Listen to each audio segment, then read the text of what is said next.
जो आपके पास में पैसा है, जितना भी है, सबके पास में अलग अलग होगा, जो भी आपकी सेविंग्स है। मान लेते हैं कि किसी के पास में 2 लाख है, किसी के पास में 5 लाख है, किसी के पास में 10 लाख है, किसी के पास में 1 करोड़ है। तो आप क्या चाहते हो कि वो 5 साल में, 10 साल में वो ऐड हुए या मल्टीप्लाई हो?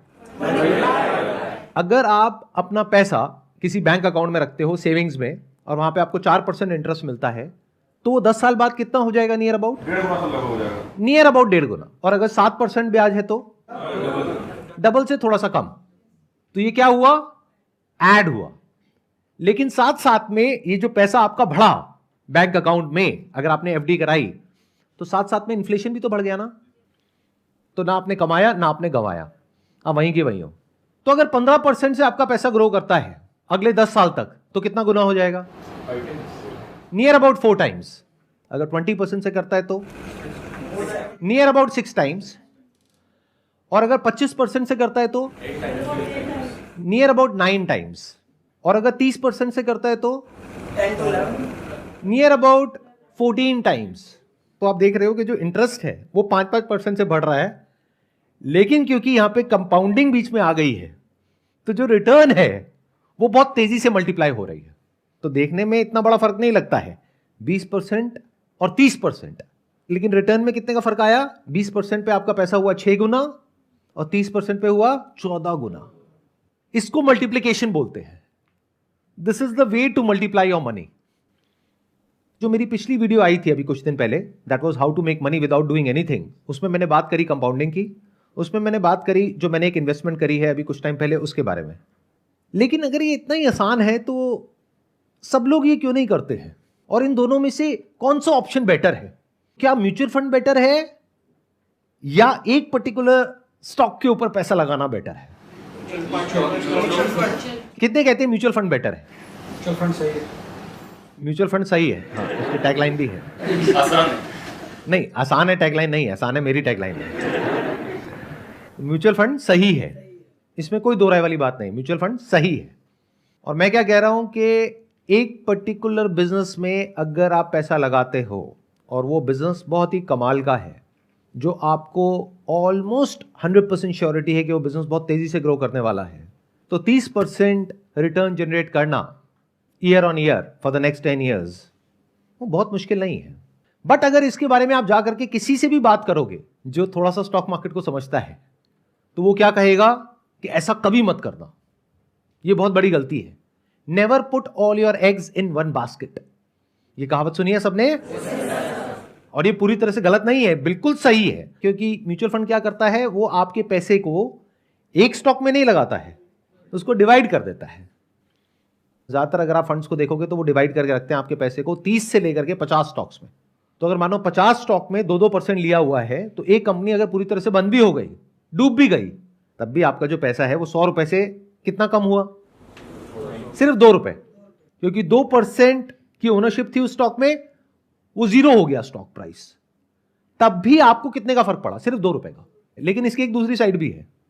वो क्या है कि अगर ये जो 50 कंपनीज उस म्यूचुअल फंड ने ली हुई है, उसमें से एक कंपनी आने वाले 10 साल में 10 गुना हो गई, तो क्या आपका पैसा भी 10 गुना हो जाएगा? एवरेज आउट अगर आप करोगे तो रिटर्न आ जाती है 10% से लेकर के 20% के बीच में, मतलब एवरेज पकड़ लेते हैं 15%। बट अगर आप एक म्यूचुअल फंड से ये एक्सपेक्ट कर रहे हो कि वो रिस्क को प्रॉपर्ली मैनेज करे और आपको रिटर्न दे दे 30% की, 40% की, 50% की, that is practically not possible. क्योंकि जो म्यूचुअल फंड्स होते हैं उसकी जो रिटर्न होती है वो इंडेक्स के आसपास होती है। कि अगर निफ्टी की रिटर्न आ रही है 12%, तो म्यूचुअल फंड ने दे दी 15%। अब उसमें भी अलग अलग फंड्स है उस पर्टिकुलर कैटेगरी में। किसी की रिटर्न है मान लो 10%, जो इंडेक्स से भी कम है, किसी की है 20%, जो इंडेक्स से भी ज्यादा है। और पास में जो हुआ वो फ्यूचर के लिए गारंटी नहीं है। आता है ना, जैसी कोई ऐड आती है आप सुनते होंगे, past performance is not the guarantee of the future returns. वो बहुत जल्दी बोल जाते हैं, आप लोग सुनते नहीं हो ध्यान से, काम की बातें नहीं सुनते हो। तो हम कैसे एक्ट करते हैं म्यूचुअल फंड के केस में? पास में देखते हैं कि उसने कैसा परफॉर्म किया, उसके बेस पर डिसीजन लेते हैं कि ये फंड बेटर है और इन्वेस्ट करते हैं। तो इसका एक बहुत बड़ा प्लस है तो माइनस भी है। प्लस क्या है? रिस्क कम है।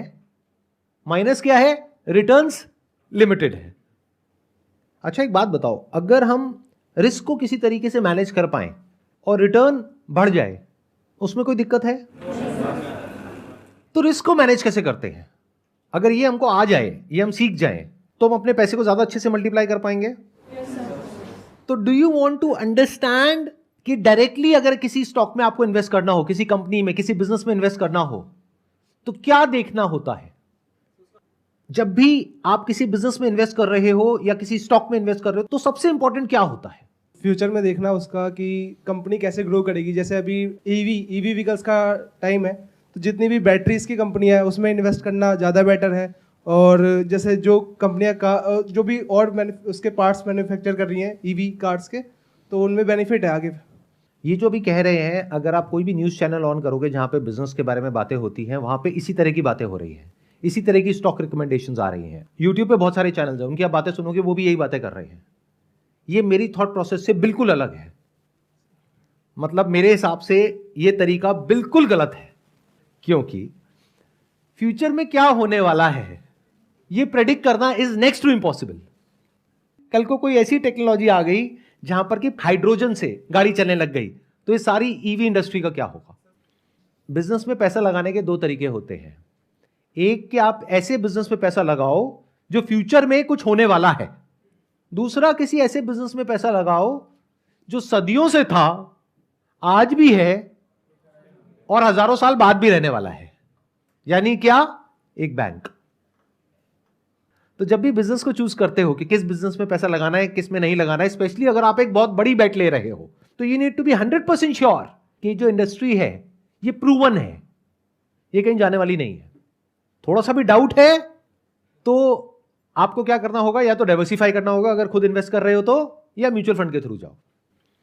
हम लोगों का क्या है, माइंड जो है ना वो बहुत ज्यादा एक्साइटेड हो जाता है ऐसी बातें सुन करके, ऐसी कहानियां सुन करके कि देखो इस स्टॉक में पैसा लगा दोगे तो आने वाले टाइम में ये होने वाला है, तो ये हो जाएगा। ये सबसे बड़ी गलती है स्टॉक मार्केट में, मेरे पर्सपेक्टिव से अगर समझा जाए तो। आपको देखना है कि क्या ऐसा है जो नहीं बदलने वाला है। Very important to understand. अब हम क्या कर रहे हैं, एक एक करके मैं आपको अपने पैरामीटर्स बता रहा हूं। मेरे 100 से ऊपर पैरामीटर्स हैं। कई कंपनीज हैं वहां पे 100 में से 10 में टिक होता है, कहीं 50 में होता है, कहीं पे जा करके फाइनली एक ऐसा स्टॉक मेरे को मिला है जहां पे 99 पे टिक हो गया है। वहां पर मैंने बेट ली है। इसका मतलब क्या है? जहां पे रिस्क ऑलमोस्ट 0% हो लेकिन रिटर्न की पॉसिबिलिटी बहुत ज्यादा हो। अगर ऐसा हो गया तो बिना कुछ करे, अगर आप एक्चुअल में कुछ नहीं करना जानते हो तो, अगर करने का कीड़ा है और कुछ कर दिया तो गड़बड़ हो जाएगी। मतलब क्या कि आपने एक शेयर लिया, आज मानो 50 रुपए का लिया, वो कुछ महीने बाद 100 रुपए का हो गया, तो आपके अंदर कीड़ा होगा, थोड़ा सा बेच देता हूं कहीं नीचे ना आ जाए। तो जहां आपने कुछ किया वहीं गड़बड़ हो गई। उस वक्त आपको देखना होगा कि क्या 100 रुपए में भी वो वैल्यू फॉर मनी है या नहीं है। क्योंकि मानो 50 रुपए का वो 100 रुपए हुआ एक साल बाद, अरे तो बिजनेस भी तो बढ़ा है ना, उसके फंडामेंटल्स भी तो बेटर हुए हैं। इसको एंकरिंग बायस बोलते हैं अगर साइकोलॉजी के पॉइंट ऑफ व्यू से आप समझोगे। मतलब क्या? जितने में आप खरीद लेते हो वही आपका बायस बन जाता है, वो एक एंकर बन जाता है। अब उससे ऊपर खरीदना आपको महंगा लगता है, बट जो नया आदमी आ रहा है पहली बार खरीदने के लिए, उसको महंगा नहीं लगेगा, वो उस वक्त उसकी वैल्यू देखेगा। तो you must always be ready to buy more and not sell under any circumstances unless and until there is a big problem in that particular company. तो सबसे पहले हमने क्या किया, जो सबसे पहला जो पैरामीटर है मेरा, वो मैंने क्या देखा कि कुछ ऐसा होना चाहिए जो ना बदले, जो कोई थॉट ना हो, कोई आइडिया ना हो, कोई कॉन्सेप्ट ना हो। It should not be based upon hope, ऐसा हो जाएगा। अच्छा, लिख करके दे सकते हो ऐसा हो जाएगा? नहीं, तो फिर छोड़ दो। This is number 1। नंबर 2, और क्या देखना होता है? Management is also important. The management that is running that business or. जब आप मैनेजमेंट को देख रहे हो तो वहां पर क्या देखना जरूरी है? क्योंकि मैनेजमेंट तो कोई भी अच्छा दिखा सकता है। आपको क्या देखना है? कैप्टन ऑफ द शिप कौन है? ध्यान से सुनना, ध्यान से समझना मैंने क्या बोला है। हम इसको हमेशा अंडर एस्टिमेट करते हैं। जब मेरी वीडियो अपलोड हुई अभी कुछ दिन पहले, how to make money without doing anything, तो वहां पे जाकर के आप कमेंट्स देखो, हर किसी का इसी में इंटरेस्ट है कि बैंक कौन सा है। वो समझ ही नहीं पा रहा कि मेरी साइकी क्या है। वो अगर सीधा जाकर के देखें कि जितने भी बैंक्स हैं, जितने भी प्राइवेट बैंक्स हैं, उसमें कौन ऐसा सीईओ है जिसका कि ट्रैक रिकॉर्ड बहुत ही कमाल का है, जिसने बहुत छोटे लेवल से शुरू किया और कुछ बहुत बड़ा बना दिया। तो अब जब वो एक बड़े लेवल पे ऑपरेट कर रहा है तो उसके लिए कुछ बड़ा बनाना बहुत आसान है, क्योंकि अब उसके पास में रिसोर्सेज हैं। या ये कहो जब उस सीईओ के पास में कुछ भी नहीं था तब भी उसने कुछ एक्स्ट्रा ऑर्डिनरी क्रिएट कर दिया। When we talk about management, don't look at the management, look at the CEO, captain of the ship. मतलब अगर आप में से कोई आता है मेरे पास में और बोलता है कि मैं ये बिजनेस करना चाहता हूं और मेरा ये प्लान है, वो प्लान है, वो प्लान है, तो मुझे किसके बेस पे पैसा लगाना चाहिए? प्लान के बेस पे। मैं क्या देखूंगा वहां पे? सबसे इंपॉर्टेंट क्या है? उस इंसान को, मतलब जो एक इंसान टॉप पे बैठा है उसका पोटेंशियल क्या है वो देखना पड़ेगा। इनफैक्ट अगर आप हिस्ट्री को देखो स्टॉक मार्केट की, वो कंपनीज जिन्होंने सबसे ज्यादा पैसा गंवाया है उसके पीछे जो रीजन था वो था मैनेजमेंट, और जिन्होंने सबसे ज्यादा पैसा कमाया है उसके पीछे भी जो रीजन है वो है मैनेजमेंट। अगर जो कैप्टन ऑफ द शिप है यानी जो सीईओ है उसमें दम है तो ऐसा सेक्टर जहां पे इतनी ग्रोथ नहीं भी आ रही है वो वहां पे भी ग्रोथ निकाल लेगा। और अगर वो जो सीईओ है उसमें दम नहीं है तो उसको एक बहुत एक्स्ट्राऑर्डिनरी सेक्टर में ले आकर के बिठा दो, वो एक सेफ गेम खेलेगा, वो अपने आप को बचा करके चलेगा। और अगर ऐसी ही ग्रोथ चाहिए, यानी अगर आपको 15% ही चाहिए, तो उसके लिए तो म्यूचुअल फंड बेटर है ना। उसके लिए इतना बड़ा रिस्क क्यों ले रहे हो? अरे जब इतना बड़ा रिस्क ले रहे हो तो रिवॉर्ड भी तो बड़ा होना चाहिए। Make sense? तो ये है number 2, that is what CEO of the company. उसको देखो, उसकी कहानी को पढ़ो। इट मस्ट बी सच कि आपको पूरा कॉन्फिडेंस हो कि ये इंसान कोई भी गड़बड़ नहीं करने वाला है किसी भी तरीके की, क्योंकि अगर वो इंसान चाहे तो वो कर सकता है गड़बड़। पास में करी है बहुत लोगों ने, उसमें से बहुत सारे आज जेल में भी हैं। आप हंस रहे हो, लेकिन बहुत लोगों ने बहुत पैसा गंवाया है ऐसे स्टॉक्स के चक्कर में। क्यों? क्योंकि उन्होंने सबसे इंपॉर्टेंट चीज को मिस कर दिया। उन्होंने ये देखा कि अच्छा ये स्टॉक ग्रो कर रहा है, इसकी बैलेंस शीट ग्रो कर रही है, इसका पीएनएल ग्रो कर रहा है, इसका प्रॉफिट ग्रो कर रहा है, इसकी रेवेन्यू ग्रो कर रही है। अरे ये तो देखो वो ग्रोथ आ कहां से रही है। अगर एक बैंक की बात करी जाए तो हो सकता है वो ऐसे लोगों को लोन्स दे रहा है जहां पे पता है वापस आने की पॉसिबिलिटी नहीं है। तो अगर मैं इसको एक वर्ड में बोलूं, जो भी अभी मैंने कहा है कि वो पर्सन ऐसा होना चाहिए जो टॉप पर बैठा है, जिस पर आप ट्रस्ट कर सको। Based upon what? Not based upon your gut feel, based upon his or her past record. Trust दोनों तरीके से, एक वो कुछ गड़बड़ नहीं करेगा, दूसरा उसमें पोटेंशियल है कुछ बड़ा क्रिएट करने का। दोनों जरूरी है। और बताओ और क्या देखना होता है? सर मतलब किसी भी बिजनेस में इन्वेस्ट करने में हम लोग ये भी देखते हैं कि वो फ्यूचर एडॉप्टेशन को कैसे वो करते हैं। जैसे मार्केट में कोई नया कंपटीशन चल रहा है तो उसको वो मतलब कंपटीशन में लाने के लिए अपने आप को कैसे वो अपडेट करते हैं। Very important. बैंकिंग सेक्टर बहुत तेजी से बदल रहा है। पहले के जमाने में क्या होता था कि अगर आपको पैसा निकालना है या पैसा जमा कराना है तो आप जाओगे बैंक में, वहां पे पासबुक में एंट्री होगी, लाइनों में लगोगे। क्या अब ये सब होता है? सब कुछ ऑनलाइन हो गया है, डिजिटल हो गया है। तो बैंक को ज्यादा ब्रांचेस खोलने की जरूरत नहीं है। इसको न्यू एज बैंक बोलते हैं। अब देखो जैसे जैसे मैं आपको पैरामीटर्स बता रहा हूं, ये जो ऑप्शंस है वो नैरो डाउन होते चले जा रहे हैं। मतलब मान लो 100 बैंक्स हैं, तो जैसे जैसे आप इन पैरामीटर्स को समझोगे तो आप 100 में से 20 पे आ जाओगे, फिर 10 पे आ जाओगे, फिर एंड में गिने चुने 4-5 रह जाएंगे। अब आपको दिमाग लगाना है कि उसमें से सबसे अच्छा कौन सा। जरूरी नहीं जिस पे मैंने बेट ली है उसी पे आपको लेनी है, क्योंकि वो मेरी अपनी अंडरस्टैंडिंग है, आपको खुद देखना है। तो बैंक ऐसा होना चाहिए या बिजनेस ऐसा होना चाहिए जो बदलते हुए वक्त के साथ अपने आप को बहुत तेजी से बदल रहा हो, या ये कह लो और जो बैंक है उससे तेजी से बदल रहा हो। तो that must be a new age bank. Very important. और एक बात आपको बताता हूं, एक है बैंक जिसका की मार्केट कैप है मान लो 5 लाख करोड़, एक है बैंक जिसका मार्केट कैप है 5,000 करोड़, एक है जिसका है 50,000 करोड़। तीनों में से बेटर कौन सा है? ये आपने बोला 5 लाख करोड़। एक पर्टिकुलर साइज पे जाने के बाद में जो फ्लेक्सिबिलिटी है वो कम हो जाती है, जल्दी से वो कोई चेंजेस नहीं कर सकते हैं, क्योंकि उनके छोटे से चेंज से भी एक बहुत बड़ा इंपैक्ट आता है ओवरऑल बिजनेस के ऊपर। तो वो एक बड़े हाथी के जैसा हो गया जो बहुत तेज नहीं भाग सकता है, और जो बहुत छोटा है उसके पास में इतनी स्ट्रेंथ नहीं है, इतनी बैकिंग नहीं है कि वो बहुत तेज भाग सके। तो जब मैं बात कर रहा हूं इतनी बड़ी बेट लेने की, तो मैं ऐसे बैंक पे नहीं ले रहा हूं जो कि 5 लाख करोड़ है जिसकी मार्केट कैप, क्योंकि 5 लाख करोड़ से 50 लाख करोड़ होने की पॉसिबिलिटी बहुत कम है। 5,000 करोड़ पे भी मैं बेट नहीं ले रहा हूं क्योंकि वहां पे रिस्क है। तो I am going with 50,000 crore के आसपास, क्योंकि 50,000 करोड़ से 5 लाख करोड़ पे पहुंचना अगले 10 साल में कोई बड़ी बात नहीं है, अगर उस बैंक में दम है तो। अगर आप ध्यान से मेरी साइकी को समझोगे, मैं क्या कर रहा हूं, रिस्क को कम करता चला जा रहा हूं, लेकिन जो रिटर्न है उसको बचा करके रख रहा हूं। और ये समझ आ रहा है मैंने बैंक ही क्यों चूज किया। उसके पीछे कई रीजंस हैं।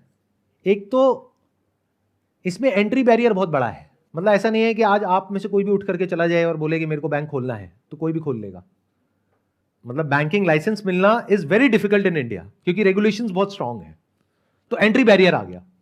दूसरा, जो आरबीआई है उसकी जो रेगुलेशंस है वो बहुत स्ट्रांग है, तो वो रिस्क को बहुत अच्छे से मैनेज करती है।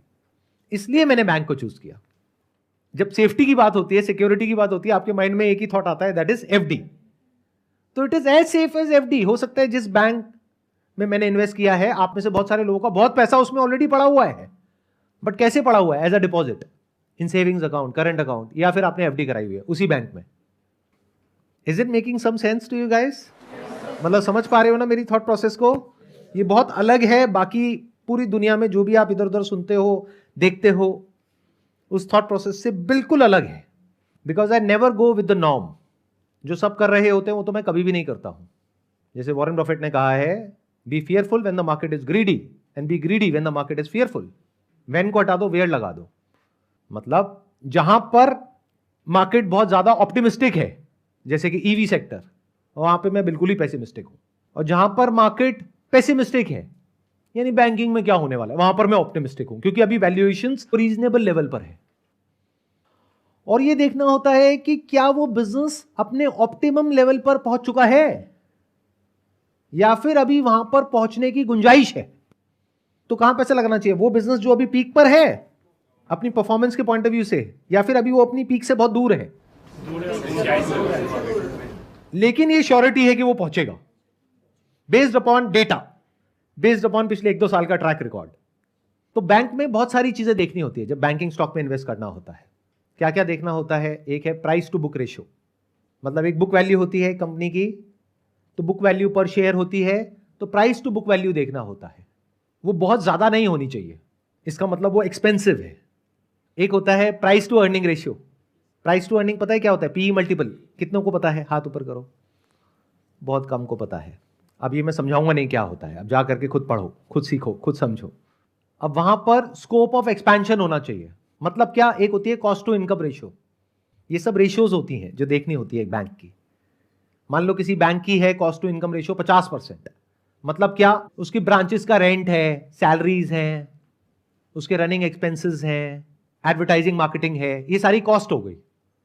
तो कॉस्ट टू इनकम रेशियो अगर उस बैंक की ऑलरेडी है मान लो 50%, तो क्या ऐसे बैंक में पैसा लगाना चाहिए या किसी ऐसे बैंक में जिसकी अभी कॉस्ट टू इनकम रेशियो बहुत हाई है, लेकिन फ्यूचर में आने वाले 2-3 साल में, 5 साल में, 10 साल में धीरे धीरे कम होने वाली है, यानी उसकी प्रॉफिटेबिलिटी बढ़ने वाली है? ये बात कितनों को समझ आई है? हाथ ऊपर करो। जो बिजनेस होता है उसको वैल्यू किया जाता है बेस्ड अपॉन के आज उसकी जो प्राइस टू अर्निंग रेशियो है वो क्या है, आज उसकी जो प्राइस टू बुक वैल्यू है वो क्या है। तो अगर कोई ऐसा बैंक है जिसकी अर्निंग्स अभी कम है, कॉस्ट ज्यादा है, यानी कॉस्ट को ऑप्टिमाइज करने की बहुत गुंजाइश है और फ्यूचर में ऑप्टिमाइज होने वाली है, यानी उसकी अर्निंग्स बढ़ने वाली है, लेकिन आज वो जो मिल रहा है वो आज के बेस पे मिल रहा है, आज जो उसकी अर्निंग्स है उसके बेस पे, और आज उसकी अर्निंग्स कम है क्योंकि कॉस्ट ज्यादा है। फ्यूचर में उसकी कॉस्ट टू इनकम रेशियो कम होगी, अर्निंग्स बढ़ेगी, तो क्या वो स्टॉक एक्सपोनेंशियली ग्रो नहीं कर जाएगा? और क्या क्या देखना होता है अगर एक बैंकिंग स्टॉक में इन्वेस्ट कर रहे हो कि उसकी जो एनपीए रेशियो है वो क्या है। अब उसमें ग्रॉस एनपीए होता है और नेट एनपीए होता है, तो वो डाउनवर्ड ट्रेंड की तरफ होनी चाहिए। यानी क्या? क्वार्टर ऑन क्वार्टर अगर आप देखते हो तो वो नीचे की तरफ जानी चाहिए, ऊपर नहीं जानी चाहिए। एनपीए का मतलब होता है नॉन परफॉर्मिंग एसेट्स, कि आपने बैंक से पैसा तो ले लिया, वापस नहीं किया, तो वो कहां चला जाता है? एनपीए में चला जाता है। तो एनपीए टाइम के साथ साथ कम होना चाहिए। जो पोर्टफोलियो है वो वेल डाइवर्सिफाइड होना चाहिए। फोकस पर्सनल बैंकिंग पर होना चाहिए, होलसेल बैंकिंग पर नहीं। पास में जो बहुत सारे बैंक्स बहुत बड़ी प्रॉब्लम में आए, वो क्यों आए? उन्होंने बड़े बड़े लोन उठा करके कुछ बड़ी बड़ी कंपनीज को दे दिए, तो जब वो बड़ी बड़ी कंपनीज फेल हो गई तो बैंक का बड़ा पैसा डूब गया। बट अगर वो बैंक बड़े लोन्स दे ही ना, छोटे छोटे लोन्स दे, तो अगर उन छोटे छोटे लोन्स में से कुछ पैसा डूब भी गया तो जो इंपैक्ट है वो बहुत छोटा होगा, उसकी वजह से बैंक बंद नहीं होने वाला। छोटे लोन्स का मतलब क्या? 2 व्हीलर का लोन, 4 व्हीलर का loan, credit card, home loan, इसको बोलते हैं पर्सनल लोन। और जो बड़े बड़े कॉर्पोरेट्स को दिए जा रहे हैं उसको बोलते हैं होलसेल बैंकिंग या कॉर्पोरेट लोन्स। वहां पर बैंक की कमाई कम होती है, क्योंकि जब कोई बड़ी कंपनी लोन लेती है तो वो इंटरेस्ट रेट कम देती है। मानो उसको 10% पे लोन मिल जाएगा, बट जब आप लोन लेने जाओगे बैंक से तो आप इतनी कैलकुलेशन नहीं करोगे कि इस पे रेट ऑफ इंटरेस्ट कितना है। जैसे मान लो क्रेडिट कार्ड आप यूज कर रहे हो, उस पर रेट ऑफ इंटरेस्ट है 30%, 40% साल का। कोई और लोन लेने जा रहे हो छोटा सा, उसके ऊपर रेट ऑफ इंटरेस्ट है 20%, 25%, बट आप कैलकुलेट ही नहीं कर रहे हो, आप सीधा ईएमआई को देखते हो। आप इतना डेप्थ में नहीं जाते हो कि एग्जैक्ट परसेंटेज क्या है। तो असली कमाई बैंक की वहां पर है। इसकी वजह से क्या होता है, बैंक का जो नेट इंटरेस्ट मार्जिन है वो बढ़ जाता है, इसको निम बोलते हैं। तो नेट इंटरेस्ट मार्जिन अच्छा होना चाहिए। इस तरह की बहुत सारी और चीजें हैं जो देखनी होती है। उसमें से सबसे इंपॉर्टेंट क्या है जो देखनी होती है, जो लोग नहीं देखते हैं बैंकिंग में, वो ये है कि उस बैंक के जो डिपॉजिट्स हैं वो कितनी तेजी से बढ़ रहे हैं। बैंक के लिए सबसे इंपॉर्टेंट यही है, इसको कासा रेशियो बोलते हैं। कासा मतलब current account saving account ratio, that should be around 40%। मतलब क्या कि जो बैंक आगे पैसा दे रही है उसमें से 40% कासा रेशियो का मतलब क्या हुआ कि 40% तो उसके अपने करंट अकाउंट में और सेविंग्स अकाउंट में पड़ा हुआ है। उस पर बैंक को कितना ब्याज देना है? करंट अकाउंट में ऑलमोस्ट 0%, सेविंग अकाउंट में 2-3%, 4%, एफडी में ज्यादा देना होता है 7%। तो जो टोटल डिपॉजिट्स हैं बैंक के, that must grow at a very good rate. In fact that must grow at a faster rate than जितनी की उसकी लोन बुक ग्रो कर रही है। अब ये पैरामीटर मेरे हिसाब से इतना इंपॉर्टेंट क्यों है? बहुत लोग इसको इतना इंपॉर्टेंस नहीं देते हैं, बट मेरे हिसाब से सबसे इंपॉर्टेंट है। क्यों? क्योंकि आप किस बैंक में पैसा डिपॉजिट कराओगे? जिस पे ट्रस्ट होगा। तो बैंकिंग का दूसरा नाम ही ट्रस्ट है। जिस बैंक ने पब्लिक का ट्रस्ट जीत लिया वो बैंक जीत गया। ये एक बहुत इंपॉर्टेंट सिग्नल है कि इसका मतलब जो उस बैंक का मैनेजमेंट है, जो सीईओ है, वो कुछ बहुत ही कमाल का कर रहा है। उसकी जो ब्रांड रिकॉल है वो बहुत तगड़ी है। तो अगर ये सारे फैक्टर्स मुझे एक बैंक में दिख पा रहे हैं तो मुझे क्लियरली नजर आ रहा है कि that is a multi bagger. मतलब क्या कि मरे से मरा वहां पर जो रिटर्न आने वाली है वो आने वाली है 25 से 30% के बीच में। इसका मतलब समझते हो, 26% पे आपका पैसा 10 गुना हो जाता है। अगर आज आपने 10 लाख रुपए लगाया तो 10 साल बाद कितना हो जाएगा? 1 करोड़। तो अभी तक मैंने जो भी कुछ कहा उसको मैं समअप कर देता हूं शॉर्ट में। अगर तो आप ज्यादा डीप में नहीं जाना चाहते हो, यानी कि जो भी मैंने कहा उसको सुन करके बस फटाफट से एक्ट करना चाहते हो, तो आपके लिए जो बेस्ट ऑप्शन है दैट इज म्यूचुअल फंड। अब वहां पे एसआईपी करते रहो या अपना पैसा लगा दो और शांति से बैठ जाओ, और कोई प्रोफेशनल फंड मैनेजर है उसको अपना काम करने दो, उसको पता है वो क्या कर रहा है, वो ज्यादा अच्छे से करेगा। बट अगर आप बहुत डीप में जाकर के ये समझने को तैयार हो कि एग्जैक्टली क्या हो रहा है अलग अलग सेक्टर्स में, और अगेन जैसे मैंने कहा था अभी थोड़ी देर पहले कि ऐसा क्या है जो नहीं बदलने वाला है, उसमें अगर आप ढूंढ सको ऐसी कोई अपॉर्चुनिटी को और आप में रिस्क लेने की कैपेबिलिटी भी हो, तो there is a lot of wealth that you can create in the next 10 to 20 years.